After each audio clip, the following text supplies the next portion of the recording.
नमस्कार, आप सुन रहे हैं द बॉलीवुड रेडियो और मैं हूं आपके साथ नम्रता शर्मा। फिल्मी दुनिया में आना और छा जाना सिर्फ काबिलियत पर ही डिपेंड नहीं करता, इसमें किस्मत का भी जोरदार तड़का होता है। ये बात आलम आरा के जमाने में भी लागू होती थी और आज भी है। पूरी जिंदगी खपाने के बाद भी किसी को पहचान नहीं मिलती और कभी कोई यूं ही रातों रात स्टार बन जाता है। आज की कहानी दादा मुनि अशोक कुमार की। बात अंग्रेजों के जमाने की है। साल करीब 1933-34 का रहा होगा। उन दिनों अशोक कुमार हिमांशु रॉय के बॉम्बे टॉकीज में लैब असिस्टेंट थे। नाम था कुमुदलाल गांगुली। फिल्मों से उनका कोई नाता नहीं था। एक्टिंग करनी है, अभिनय में करियर बनाना है, अशोक कुमार ने ऐसा कभी सोचा भी नहीं था। हुआ यूं कि हिमांशु रॉय एक फिल्म बना रहे थे, जीवन नैया। हीरोइन थी हिमांशु रॉय की पत्नी और उस दौर की मशहूर अदाकारा देविका रानी, और फिल्म के हीरो थे नजमुल हसन। फिल्म की शूटिंग के दौरान ही देविका रानी नजमुल हसन के साथ भाग गई। इसके कुछ वक्त बाद देविका रानी तो लौट आई, लेकिन हिमांशु रॉय ने फिल्म के हीरो को बाहर कर दिया और अशोक कुमार को हीरो बनाने का फैसला किया।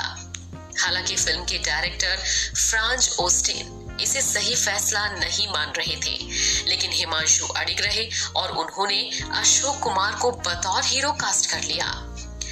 अशोक कुमार खुद भी एक्टिंग नहीं करना चाहते थे, लेकिन झिझक के बावजूद वो फिल्म में रोल करने के लिए तैयार हो गए।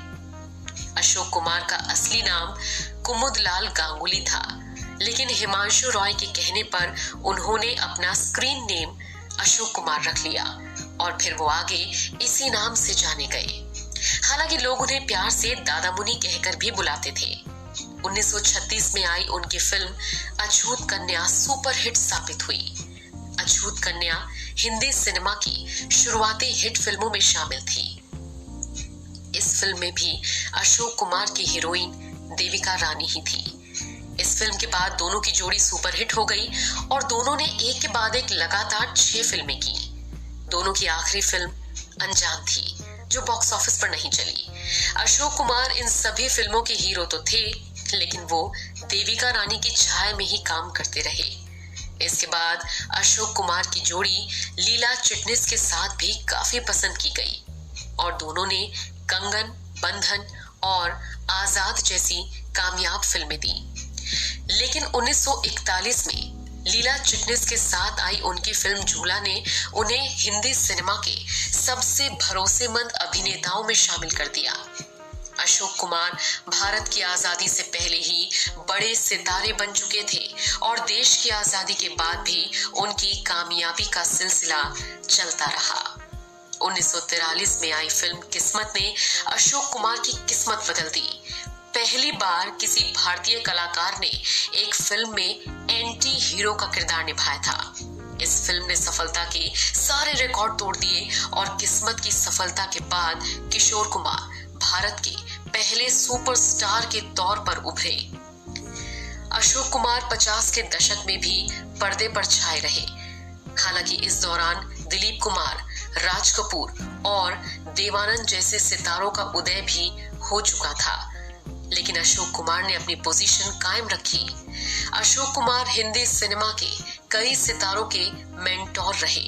उनके प्रोडक्शन तले बनी फिल्म जिद्दी से देवानंद ने अपने करियर की शुरुआत की। इसी फिल्म से हिंदी सिनेमा को प्राण जैसा अभिनेता भी मिला। अशोक कुमार की गाइडेंस में ही बॉम्बे टॉकीज के जरिए मधुबाला का करियर भी लॉन्च हुआ। 1949 में आई फिल्म महल में अशोक कुमार और मधुबाला साथ थे और इसी फिल्म का गाना आएगा आने वाला भी बहुत पॉपुलर हुआ था और इसी गाने ने लता मंगेशकर को भी पहचान दिलाई थी। ऋषिकेश मुखर्जी और शक्ति सामंत जैसे निर्देशकों की पौध तैयार करने का श्रेय भी अशोक कुमार को ही जाता है। अशोक कुमार होम्योपैथी की भी प्रैक्टिस किया करते थे और माना जाता है कि इसके जरिए उन्होंने कई लोगों की गंभीर बीमारियों का इलाज भी किया। अशोक कुमार ने अपने भाइयों किशोर कुमार और अनूप कुमार के लिए भी राह बनाई।